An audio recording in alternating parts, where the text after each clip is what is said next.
Assassin's Creed is a franchise that I love. Titles from the Ezio trilogy all the way through to Origins. I even didn't mind Mirage, while it did have flaws, specifically with its story being awful and almost just nonsensical, but there was a few games that really broke me. I wanted to make a video discussing Assassin's Creed Shadows, and in particular, the things that I want to just talk to you guys about. Be cautious, because the hype is building. While yes, there is a lot of distrust happening, there is still hype that I'm seeing get built up for this game, which I'm not against hype for games, but I just want to give you some information, everything from my past experiences and the reason why I don't necessarily trust Ubisoft, all the way through to my general thoughts on Assassin's Creed Shadows. So let's jump into it.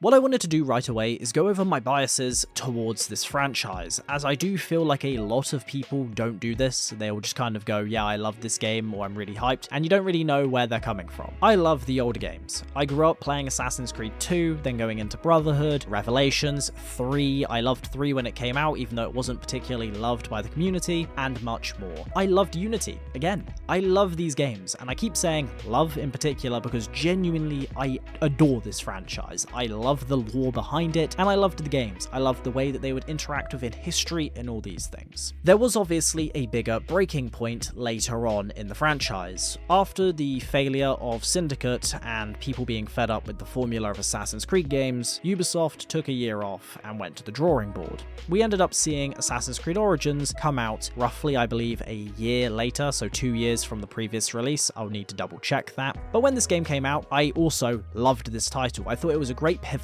and it was proof that you could change and move your titles into a different direction without completely abandoning anything that was previously there. I thought this game was excellent. Everything from interacting with the likes of Cleopatra, Julius Caesar, seeing the Order itself being formed. It may not be in the Templars just yet, but there was enough there that made it feel like a fundamental Assassin's Creed experience. We also saw some of the best DLC, in my opinion, within the whole franchise with the Hidden Ones DLC. I thought it was great. Shout out to the Hidden One YouTube channel. When it comes to it, Odyssey was the game that kind of started pushing me in a direction of, I'm not sure if I like this. With Origins, you still felt like an assassin. You still felt like the Assassin's Creed lore and all this felt kind of intact. While yes, there was some more goofier elements being added, overall it didn't break the experience too much. Odyssey started walking into that, realm. And while I want to give Odyssey a second chance and actually properly play the game the way it's intended to be played, I don't think that should derail my opinions, as it does have the Assassin's Creed franchise title. And this is one of the issues that I think Ubisoft have with the way that they have dealt with the Assassin's Creed franchise, which is that they could have easily avoided a lot of the issues with this franchise by just not having Odyssey or Valhalla as a part of the mainline franchise and just call it an Assassin's Creed story, something like that. You know what they did for,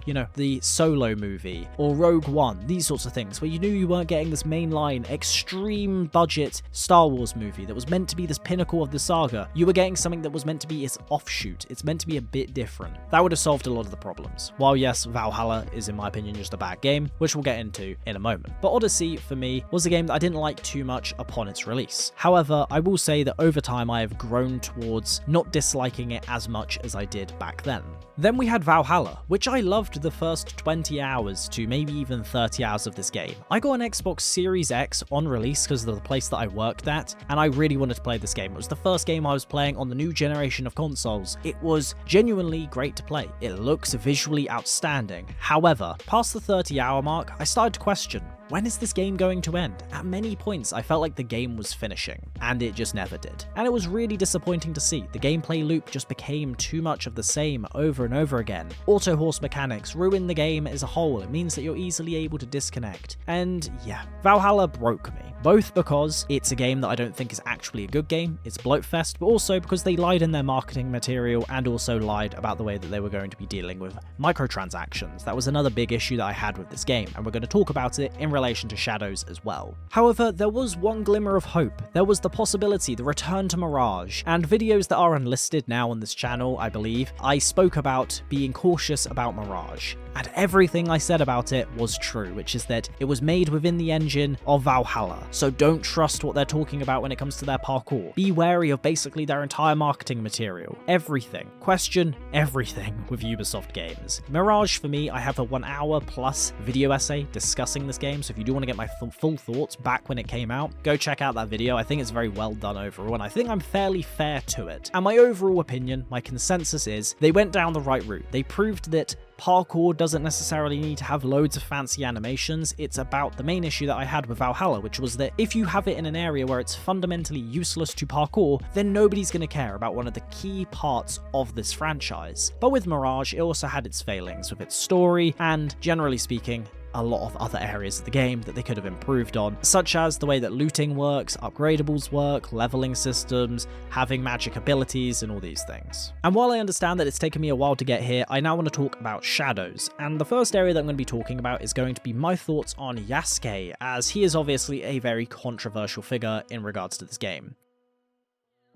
And what I want to get out of the way is that I would have preferred there to just be 2 Japanese characters. In all honesty, that is my opinion. Not because I don't want him to exist or be a character, but because that's just how Assassin's Creed games have always been. If this was, Origins or Odyssey, he would have been a side character that you maybe get a few quests with, or you end up doing one whole storyline with, whatever it might be. They could have done something like that, but they chose to do a different approach, and we can always be left up to questions as to why this approach was taken. I do think it was incredibly questionable why they chose to put him in the game, based off a lot of controversy even before this game came out, but I do think this links to one of the bigger issues that I have with gaming right now, and that's how politics interjects itself, and right now it's probably one of the bigger issues with this game and how politics has played its function in the way that we talk about it. I'll also say, from what I've seen about the game, I don't necessarily like the idea of splitting apart the playstyles, having Naue as her entire, amazingness at stealth and all these things, parkour, while you have Yaske, who's terrible at parkour, can't do a leap of faith, and also is just a massive brute who can walk in and destroy everything. And yes, you can argue it's 2 different playstyles, you can choose how to play the game, but it just kind of breaks the experience. I don't understand why they chose to go down this route, given the fact that, a previous game that exists, not set in Japan, but set on an island outside of Japan,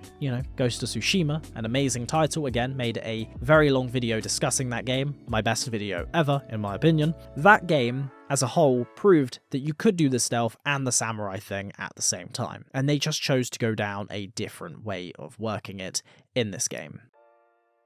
But then you've got monetization, and this is a big issue in my opinion. For example, there is a supposed free battle pass within the single-player game that is Assassin's Creed Shadows, and I don't see the point in this. While yes, I've heard arguments of it's free, just before Valhalla came out, Ubisoft said that there would be no boosters whatsoever. Then within a month of getting praise for not doing so, they add them back in.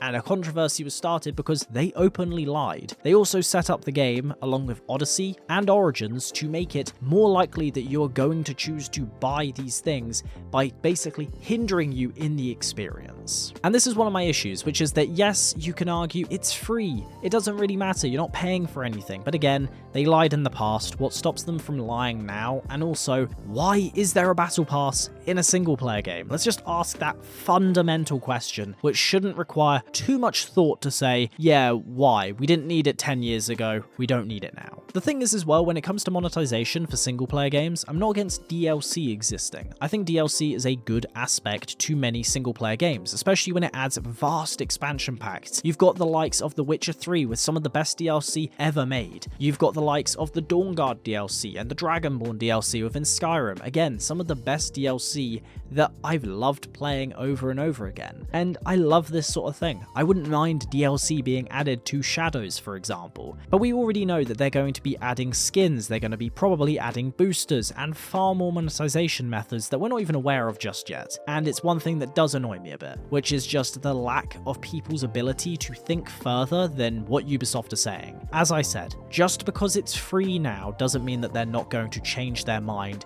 in a few months' time. When you also remember that this game seems to be on track to, even if they can succeed to an extent, it's not going to be anywhere near as a success as it could have been if released, half a decade ago, or just released a few years ago and removing the controversy surrounding it.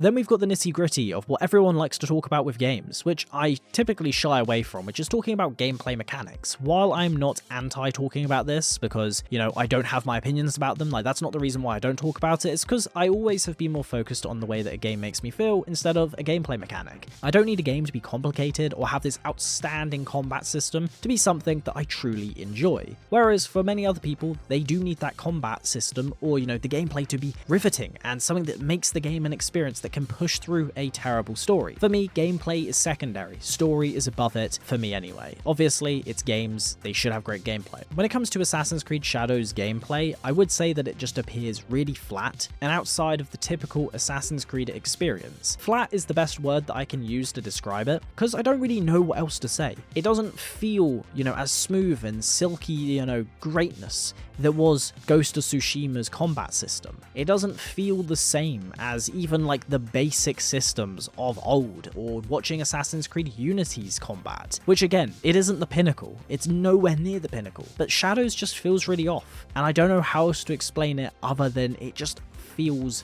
really flat. And then when it comes to the stealth, I actually thought it looked quite good. It appears to be quite possibly one of the best stealth actions within any Assassin's Creed trilogy. We're talking about being able to lay down now after, almost a decade and a bit now of the Assassin's Creed franchise existing. 2 more years and it's been 2 decades, which is insane to think about. In this context, it took us almost, 8 years or so to get crouching within Assassin's Creed Unity. So I'm not really surprised that it took this long to get going prone, but it's whether or not it's going to be useful in most cases. Again, it's like what I talked about with the parkour. It doesn't really matter if the parkour is nice and flashy if there's no real area to use it properly and not just opt to play as Yaske instead of Naue. And then we've got Yaske, who to me, again, I don't like the way that they've gone about it. I don't like the way that they've gone about just having this really brutish character within Assassin's Creed as a playable main character. It just isn't something that vibes with me. But again, I will let myself have my own opinion once the game does officially come out. And obviously, one of the big things about this game is that we are finally going to Japan. But at what cost? With this game's release, Ubisoft have obviously already entered into the phases of going towards the dirt. We're literally looking at a game that could make or break a franchise and the company itself. This massive behemoth within the gaming world could crumble if this game doesn't do well. And going to Japan is very much a last-ditch effort to get some form of success, to get people to pay for something because they've been waiting for this for decades. But we've already been there. We've played Ghost of Tsushima. We have Ghost of Yoti coming out soon. And it's whether or not Ubisoft can actually do what Ghost of Tsushima did, which was tell a good story and have great systems with combat, stealth, all of it. And I don't have too much faith in them that they can truly do what is needed. And I wanted to end off this video by just talking about whether or not I'm hyped, interested, or if I have no hopes for this game. And I definitely lean towards a lack of hope. However, I want to say that this isn't because this is my opinion based on playing the game. I haven't got to play the game just yet, but it is my thoughts as a fan of the franchise who has played almost every single title. I've played every single mainline entry. The issues is that I've been burnt time and again, and I feel like this is the justifiable approach, which is to move forward with caution. This is one of those games that I'm going to allow myself to come to my own opinion about. I'm going to play it on launch and see what my thoughts are. I'll give you honest thoughts like I have done for Civ 7 a couple of weeks ago. But for me, when it comes to it, I just hope that this game can be good just because I want to see the franchise itself do well. I love Assassin's Creed. I don't trust Ubisoft. I don't trust the Guillemot family. And overall, I just don't think the game looks particularly amazing. I'm sorry that I have definitely been more negative in this video, and I'm sorry that this video isn't the way that you would expect most of my videos, where I'm very scripted and straight to the point. I'm kind of testing around with this rambly talk, where I've got rough ideas of what I want to talk about, a full bullet point script where I go into details of just where I want to go with it, and just talk to you guys. I want to do more videos like this. I want to discuss with you these topics, these thoughts, because I have more thoughts than I necessarily release, and I feel restricted by this idea of what my videos need to be. So with that all being said, if you do want to support the channel, make sure to go check out the Patreon down below, and also make sure to hit the subscribe button whilst you're down there. We do have a Discord where we host a monthly game club, and I don't know when this video will be getting released, but the vote in for February was Hogwarts Legacy, so March we'll see what's happening there as well. But with that all being said, I hope you guys did enjoy this video. Make sure to let me know down below what your thoughts are on Shadows and whether or not you're going to be buying this game on launch, or if you're going to be waiting for all the reviews to come out, or if you're going to wait 2 years for the game to be worth £5. Let me know, and I'll see you guys in the next one. Have a good one.